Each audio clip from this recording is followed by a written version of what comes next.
Assalamualaikum warahmatullahi wabarakatuh. Halo semuanya, semoga kalian dalam keadaan baik dan sehat ya. Saya Ayu Anindya dari jurusan Bahasa dan Sastra Arab IAIN Syekh Nur Jati Cirebon, semester 7 kelas A. Video ini merupakan tugas UTS mata kuliah Al-Wasail Al-Ta'limiyah. Dan kali ini saya akan membahas tentang macam-macam media pembelajaran yang mana itu merupakan hal penting dalam proses belajar mengajar. Jadi kan biar tambah semangat nih dalam kegiatan belajar mengajarnya, sehingga dapat mencapai keberhasilan dalam pembelajaran. Yuk, simak penjelasannya. Ada yang tahu nggak sih apa media pembelajaran itu? Atau ada yang tahu nggak sih apa itu media? Coba kita cari.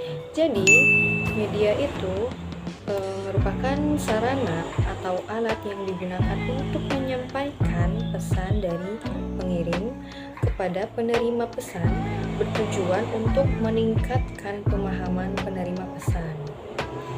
Jadi maksudnya media merupakan sebuah alat atau sarana yang menjadi sebuah perantara dalam menyampaikan maksud dan tujuan atau sebagai alat bantu dalam mencapai keberhasilan sebuah tujuan. Jadi misalnya nih, kamu ingin berbicara dengan temanmu, tapi temanmu jauh di sana, tidak bisa untuk berbicara langsung tatap muka. Maka adanya telepon untuk membantu dalam menyampaikan apa yang ingin kamu bicarakan dengan temanmu, sehingga tercapailah sebuah tujuan dan maksud. Lalu apa sih yang dimaksud dengan media pembelajaran itu?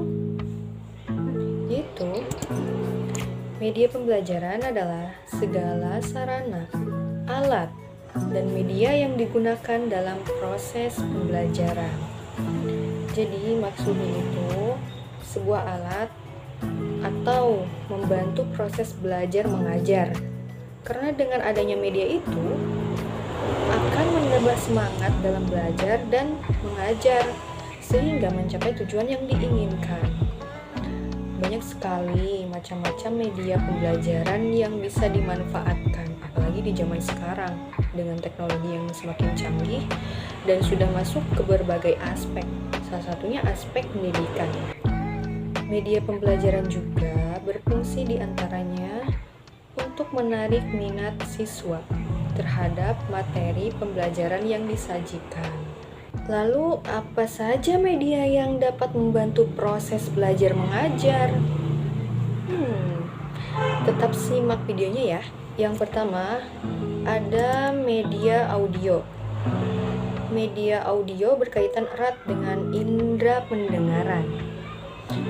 Media audio ini berfungsi untuk menyalurkan pesan audio dari sumber pesan ke penerima pesan.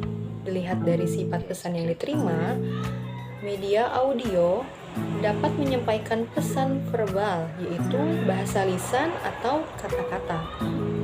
Non-verbal, yaitu bunyi-bunyian atau vokalisasi.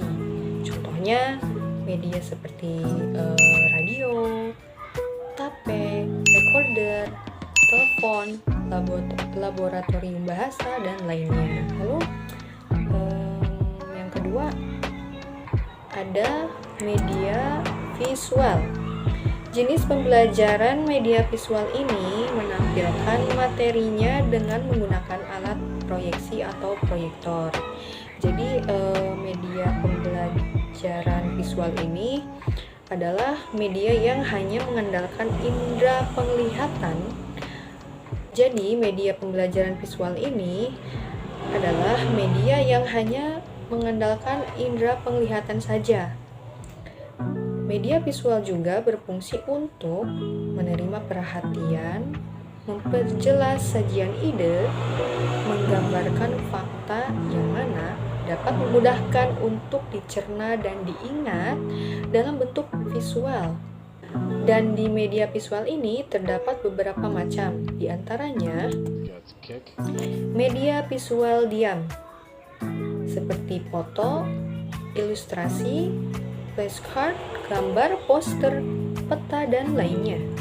Lalu yang kedua ada media visual gerak seperti gambar-gambar, proyeksi bergerak seperti film dan sebagainya. Lalu berikutnya ada media audio visual, sebuah media pembelajaran dengan menampilkan suara dan gambar. Lalu karakteristik dari media audio visual yang pertama ada media audio visual diam, berupa TV diam, film rangkai bersuara, halaman bersuara, buku bersuara. Dan yang kedua ada media audio visual gerak, berupa film, TV, atau gambar yang bersuara. Lalu selanjutnya ada media serbaneka.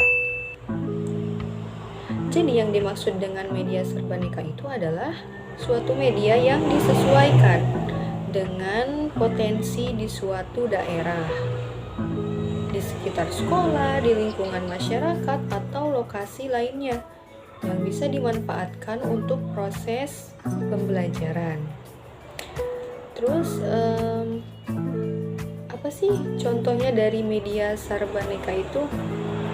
Yang pertama ada papan atau board, seperti papan tulis, papan buletin, papan flanel. Terus ada media 3 dimensi seperti model, mock-up, dan diorama. Dan yang selanjutnya ada sumber belajar pada masyarakat, contohnya seperti karya wisata dan berkemah. Berikutnya ada gambar fotografi, diperoleh dari beberapa sumber, misalnya dari surat kabar, lukisan, kartun, ilustrasi, dan foto, yang digunakan guru atau fasilitator secara efektif dalam kegiatan belajar mengajar dengan tujuan tertentu. Lalu berikutnya ada peta dan globe. Peta dan globe ini juga berfungsi untuk menyajikan data-data lokasi seperti keadaan permukaan dan tempat-tempat serta arah dan jarak. Nah, tadi semua merupakan macam-macam media pembelajaran. Ada media audio, media visual, audiovisual, media serbaneka, fotografi, peta, dan globe.